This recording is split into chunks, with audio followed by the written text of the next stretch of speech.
Hey everyone, Gary with Tennessee Stands. Hey, so I want to point you in the direction of our legislative priorities for 2022. We sent out an email already. We've made some posts, but want to put this video out. This is coming to you in another email. A lot of bills now in the General Assembly, as session has started, have now begun to be assigned to committees, and so now is the time to begin to take action on these bills. You now have an opportunity to email your legislators and email members of these legislative committees and ask them to support these bills. Ask them to vote yes to continue to defend these liberties that I'll point out to you here momentarily in Tennessee. So there are several bills that you can support. You can go to TennesseeStands.org/takeaction.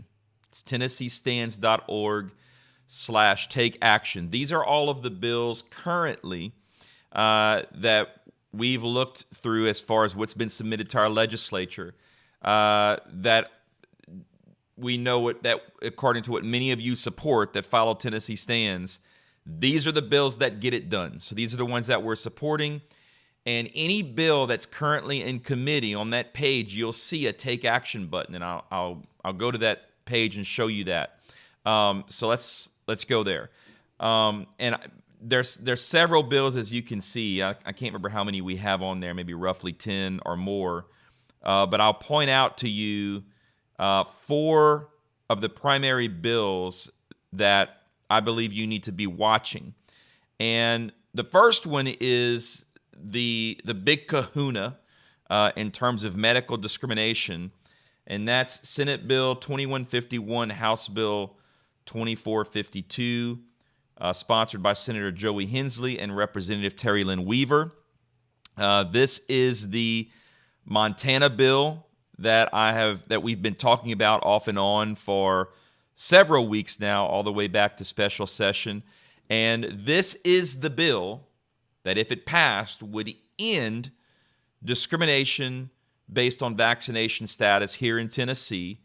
To my knowledge, there is no other bill currently submitted this session in the General Assembly that's going to do the job of SB 2151. This is it.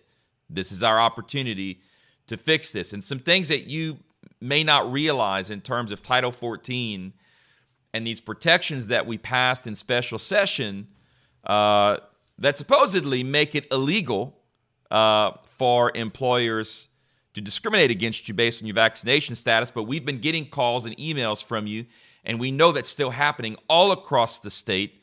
Tyrants are going to tyrant, right? And so the reason is because there's too many loopholes, and of course our governor, our attorney general, no one's being public and taking a stand and telling these employers to stop this activity in Tennessee because it's unlawful.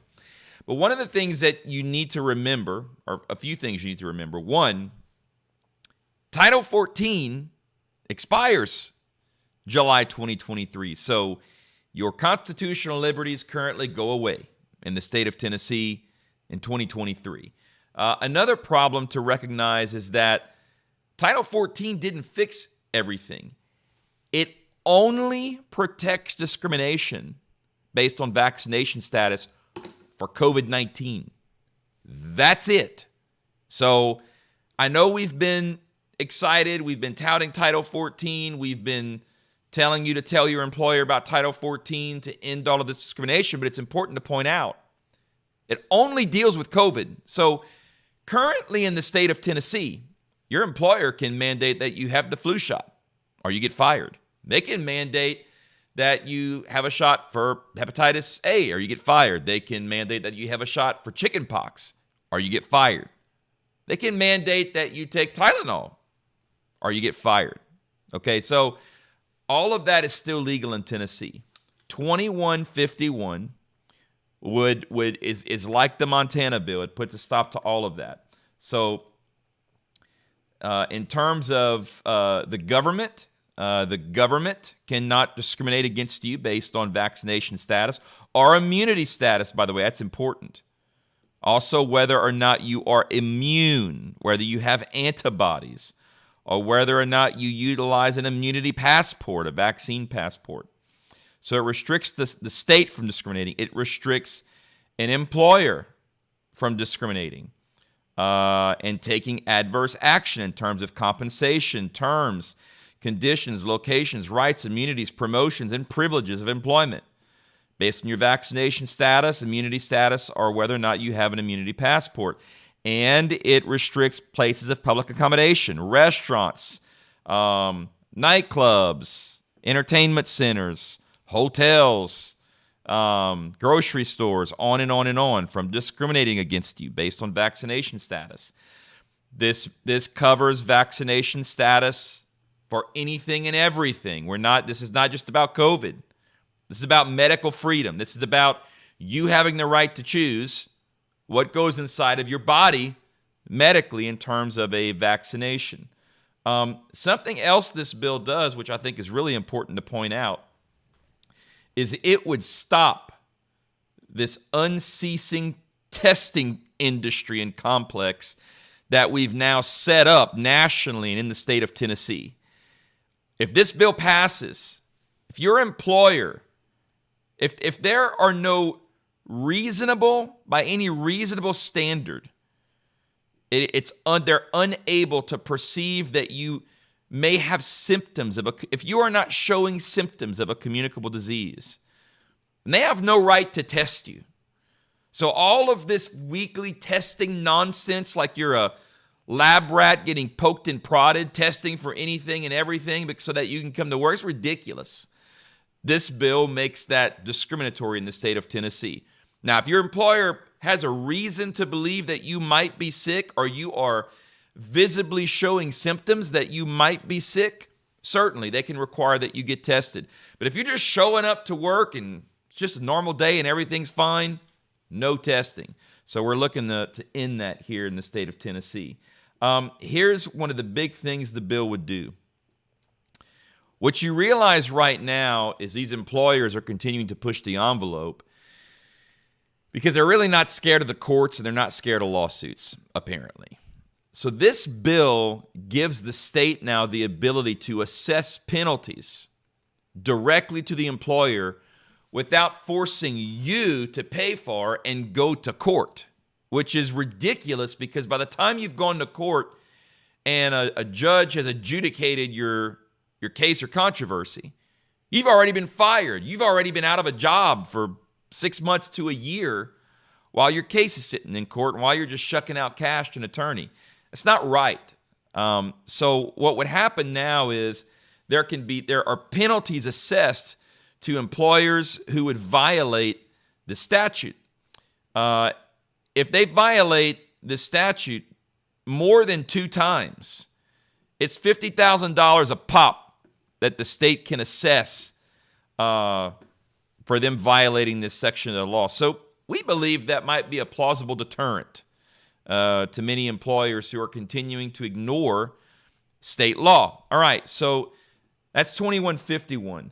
Another one that we really want you to keep an eye on and we're really pushing for in terms of election integrity is House Bill 2121. This bill would require a greater level of accountability to county election commissions and the state election commission for voter roll maintenance and to clean our voter rolls in the state of Tennessee. It also keeps, many of you may not know this, I've actually learned this recently. There's an organization, a national organization, which is a nonprofit called ERIC, which we believe somehow back channel is funded by Soros and those types. ERIC is a nonprofit organization that contracts with states to provide data as such to clean their voter rolls. The problem is the data has been known to wreak havoc on voter rolls. It's horrible data.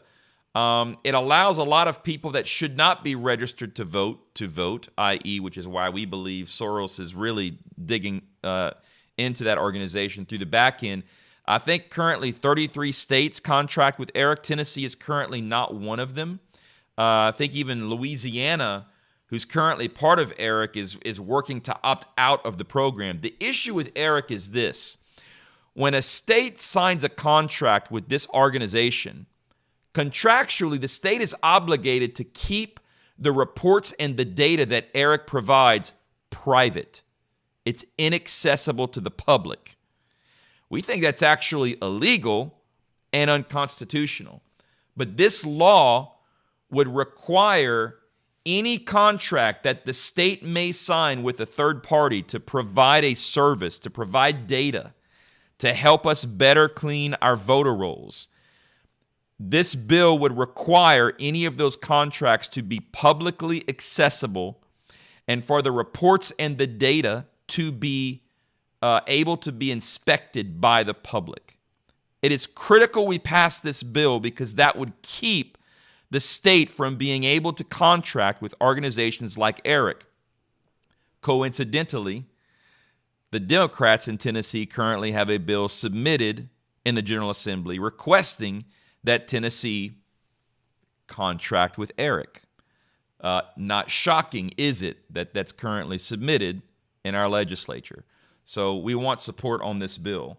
Another bill to keep an eye out for, and you can take action on this bill now as well, is working towards paper ballots and helping poll watcher observation at the ballot box when they're counting here in Tennessee. Now, this particular bill, HB 2074, does not demand paper ballots, but it creates a scheme whereby the state can subsidize and fund counties that elect to utilize paper ballots, and also begins to create standards for secure paper ballots like 3D holograms and watermarks and serialized and sequentially numbered ballots to prevent fraud. So it's not, HB 2074 is not the end-all, be-all. It's not the silver bullet. It's not the big fix. But it's something that's submitted right now that gets us a lot closer to security. It's a step forward. My understanding is it's not been submitted yet. I think there's a bill on the way that would demand the use of hand-marked paper ballots in every county. Tennessee Stands supports that effort. And if that bill actually gets filed, we will be asking all of you to help us in supporting that bill and voicing support and asking our legislators to vote yes on that bill. But in the meantime, HB 2074 and SB 2359 by Representative Bruce Griffey and Senator Janice Bowling are two bills that we need to get behind to continue to secure our elections. And lastly, one of my favorites, because you know we've been fighting these school board shenanigans for a long time. And 2 years ago, before I started Tennessee Stands, I started an organization called Recall Williamson in an effort to recall school board members. Of course, all of the state media, i.e. the Tennessean, Tennessee Holler, so on and so forth, began to do hit jobs on me and how stupid I was because you couldn't recall school board members in the state of Tennessee. Now, while that's partially true, I knew we had a statute on the books that allowed for the process. It just needed to be amended. So HB 2388, run by Representative Chris Todd, SB 2596 by Senator Joey Hensley. This bill, this very simple amendment, would allow voters and parents in every county, in all 95 counties across the state of Tennessee, to petition to recall their school board members. How about that? And look how simple, y'all. This is it. This is the whole bill. This is the entire bill. You go to section 49-2-213 and you delete subsection E. That's it. Literally. You go into state law and you delete a sentence out of Tennessee Code Annotated, and all of us now can petition to have an election to recall our school board members.